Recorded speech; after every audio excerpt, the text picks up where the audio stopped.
Les amis, bonjour. Dans cette municipalité, il se passe toujours quelque chose.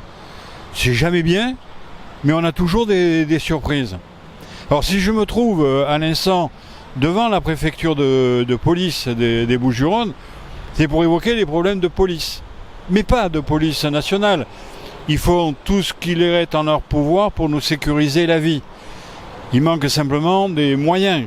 Macron, comme vous avez pu vous en rendre compte sur le plan national, quand il a fait son émission de plus de 3 heures, il a découvert comment vivait le pays. C'est extraordinaire qu'on ait un président de la République qui est là depuis 7 ans et qui n'a toujours pas compris comment ça fonctionnait. En fait, plus il parle, moins on le comprend, moins on le soutient, moins on souhaite qu'il reste, moins on fait attention à lui. En fait, on n'a qu'une seule chose à lui dire, c'est au revoir, adieu, et c'est fini. Et avec lui, tous les macroniens qui l'accompagnent, parce qu'ils ont porté une mauvaise politique. Non, moi ce que je vais vous parler aujourd'hui, c'est de la ville de Marseille, de la municipalité, qui est dans une opacité dont on n'arrive pas à comprendre que tous les Marseillais n'aient pas accès aux informations. Je veux simplement parler de la police municipale, qui devrait être un complément effectif à la police nationale. Vraiment positiver la démarche. Eh bien, on a le sentiment que ça ne marche pas comme ça. Parce qu'en interne, ça ne fonctionne pas.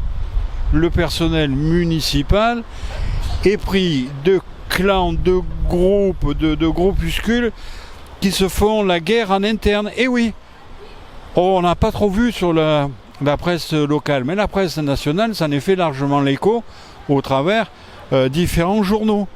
Et oui, il y a des problèmes à l'embauche, il y a des problèmes de promotion, les uns s'opposent aux autres, et l'efficacité opérationnelle sur le terrain. Quand on se souvient que pendant les émeutes qui ont mis Marseille à feu et à sang, le maire de Marseille avait interdit aux policiers municipaux d'être présents sur le terrain. Il a dit restez chez vous, ça sera mieux, c'est trop risqué, il peut y avoir trop de danger pour vous. Normalement, la police nationale ou locale est là pour protéger les personnes et les biens. Et là, il leur avait dit restez chez vous. Ça veut dire qu'elle sert à quoi cette police municipale? Pas la peine d'en faire une. Ah oui, j'avais oublié, la garde prétorienne du maire. C'est-à-dire, elle s'occupe de l'hôtel de ville, elle l'encercle, elle l'entoure, et ne font que 10 personnes pour qu'on les voit un petit peu. Non, non, si je souhaite avoir 1000 policiers municipaux, c'est pas pour qu'ils s'occupent de l'hôtel de ville. C'est pas pour qu'ils s'occupent que de 10 personnes, c'est qu'ils s'occupent de tous les quartiers. Et notamment des quartiers périphériques qui vont de 8e jusqu'au 16e arrondissement, ou du 16e jusqu'au 8e. Mais pour cela, il faut qu'ils soient efficaces, qu'ils soient unis, qu'il n'y ait plus de problèmes comme il y a aujourd'hui, en interne. C'est d'une opacité extraordinaire. Il se dit tellement de choses qu'on se demande comment les services de l'État ne mènent pas une enquête sur la gestion de ce service. Mais ne désespérons pas.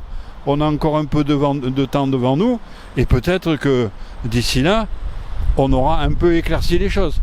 En fait, ce que je crois, surtout pour éclaircir les choses dans cette ville, c'est faire en sorte que si ça ne marche pas, on mette d'autres personnes pour que ça marche mieux.